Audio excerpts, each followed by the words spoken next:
Hello guys, మీరు చూస్తున్నారు RK explore Telugu channel. ఈ వీడియోలో మనం ఏం తెలుసుకున్నామంటే, ఈ మధ్యకాలంలో ఎక్కువ వర్షాలు పడుతున్నాయి. ఏ వెహికల్ అయినా బ్రేక్ వేస్తున్నప్పుడు సౌండ్ అయితే వస్తున్నాయి. చాలా కస్టమర్లు అయితే వస్తున్నారు. ఈ బ్రేక్ సౌండ్ను మనం ఎలాగ ఇప్పుడైతే దాన్ని సాల్వ్ చేయాలనేసి లాంగ్ వీడియో అయితే చేస్తున్నాను.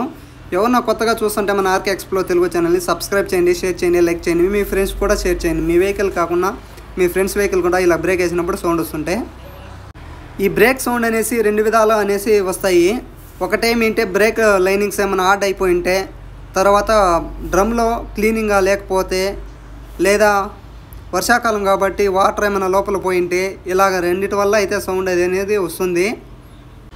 ఇప్పుడు మీరు చూస్తున్న వీడియోలో ఎలాగ క్లీన్ చేస్తున్నారో అట్లంతా చూడండి. మీరు మన వెహికల్స్కి బ్రేక్ లైనింగ్స్ అనేవి బాగున్నా లౌడ్గా సౌండ్ వస్తుంటే డ్రమ్ క్లీన్ చేసుకొని తర్వాత బ్రేక్ లైన్స్ని ఎమ్రీతో క్లీన్ చేసుకుంటే సరిపోతుంది.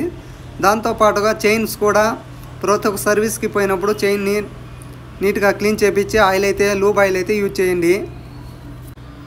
ఆ బ్రేక్ సౌండ్ రాకుండా ఉండాలంటే మన వెహికల్కి డ్రమ్ని నీట్గా ఎమ్రీతో క్లీన్ చేసుకోవాలి. దాంతోపాటుగా బ్రేక్ లైనింగ్స్ హార్డ్ అయిపోయింటే చేంజ్ చేసుకోండి, లేదంటే బ్రేక్ లైనింగ్స్ని క్లీన్ చేసి వేసినా సరిపోతుంది. బ్రేకులు పడలేదంటే చేంజ్ చేసుకోవాలి 100%.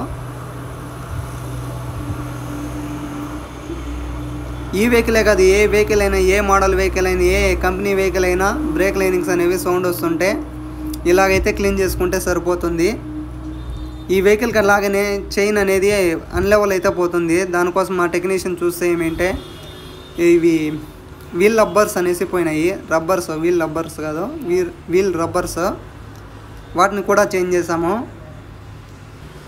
మీ వెహికల్కి ఏమైనా ఇలాంటి సౌండ్ వస్తుంటే ఇలాగ క్లీన్ చేసుకొని ఇలాగైతే ఫిట్ చేసుకోండి. ఇలాంటి వీడియోస్ కోసం మన ఆర్కే ఎక్స్ప్లోర్ తెలుగు ఛానల్ని సబ్స్క్రైబ్ చేయండి, షేర్ చేయండి, లైక్ చేయండి.